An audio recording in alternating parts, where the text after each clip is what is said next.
Here we are at 3506 Binbrook.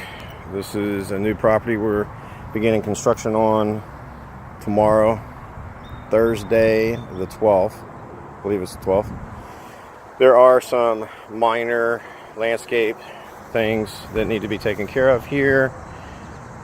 There's a stump out here we need to take care of. The light pole out front needs to be fixed. The outside has a few remedies that need to be made as far as the siding goes. Nothing major. Soffit has to be replaced. Flashing on the roof. Front window has to be removed and replaced. Side of the property, siding has to be put back together, resecured for the most part. The majority of it's still there.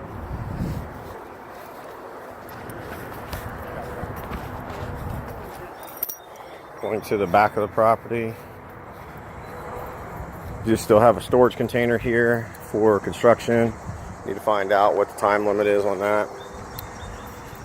Going back to the garage area. Need to clean up all the debris. Back garage here. On the top part, I've instructed them to tear everything off the front of that and remake that with some plywood. The garage is in decent shape. We're going to need to replace the door in the garage and the lock. We're going to store all of our materials here in the garage. Back of the house needs some TLC. I'm going to have to rent a power sprayer and spray the back of the garage because of mildew, or house because of mildew.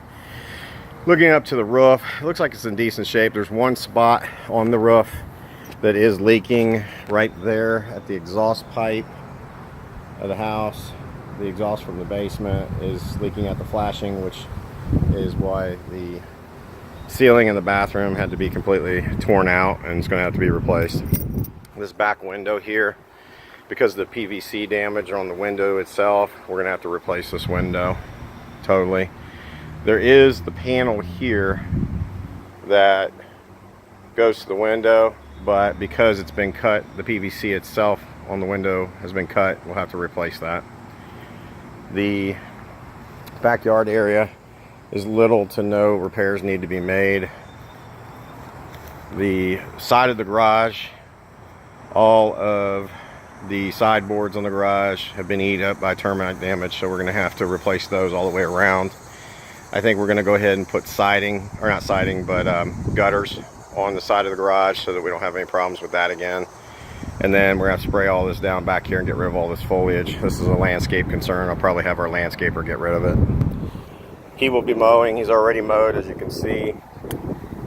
He'll need to mow again. This outside area where the porch is, I'm going to have this all dug up and try to level it out a little bit so we can actually create a back patio for this. We're going to have to create new stairs for the back as well. Going into the house, one thing I want to do is make sure we keep these windows closed. I don't want people going in and out of the house.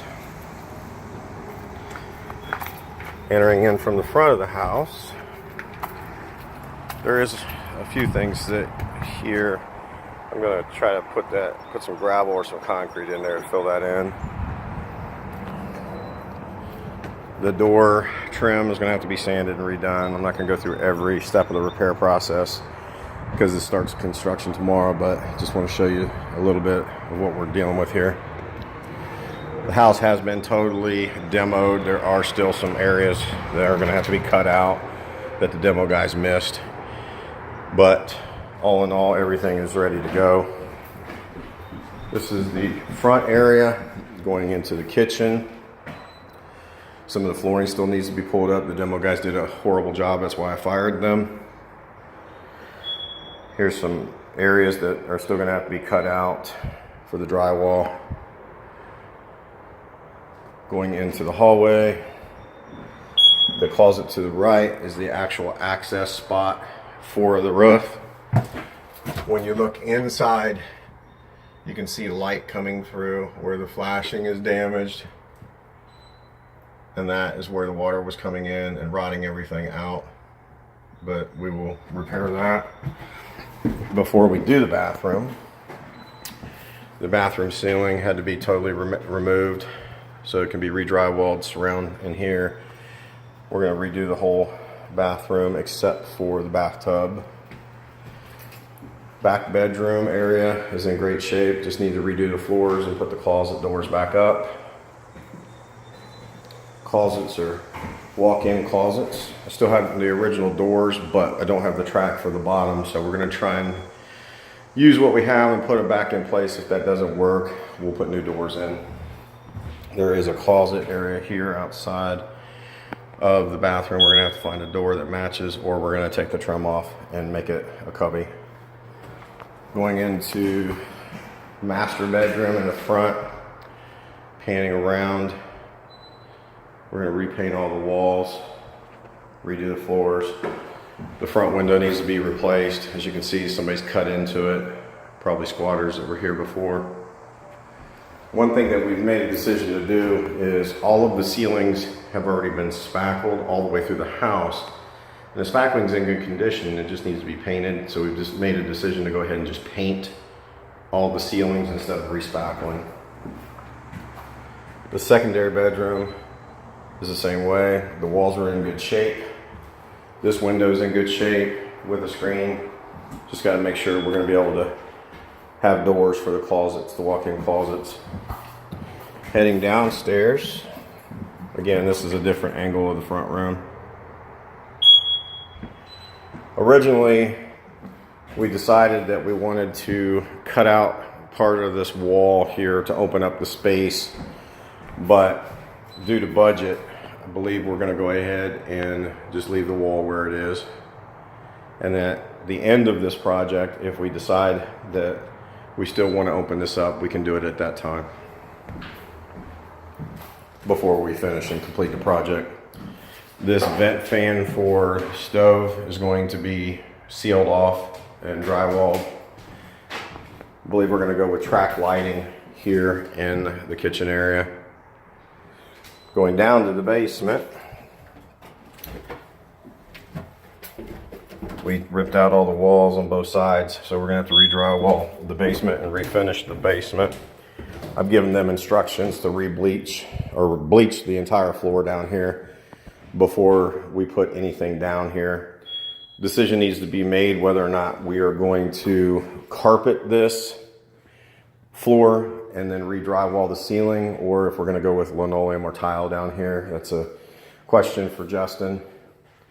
We're going to re-drywall the whole area down here, and then on this side, I think we would believe that we're going to go ahead and put a wall in here and drywall it, and then put a doorway in to access the mechanical room, because we want to cut this off from the rest of the finished basement. The mechanical area, furnace, I have not put it through its test yet, but it appears that it's in decent shape. I'll check that out when we get gas going. Hot water tank appears that it's in decent shape, but I need to test that. This is our main stack. It looks like somebody has done repairs to this before the sale of the home. We were talking about putting in a half bath down here in the basement.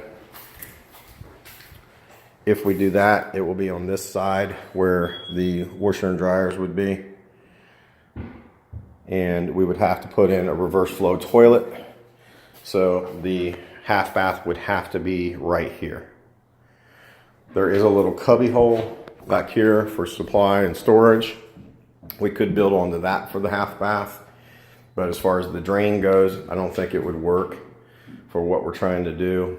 And we have to be so many feet away from this breaker box for the bathroom. So it's probably going to be somewhere in this area right here.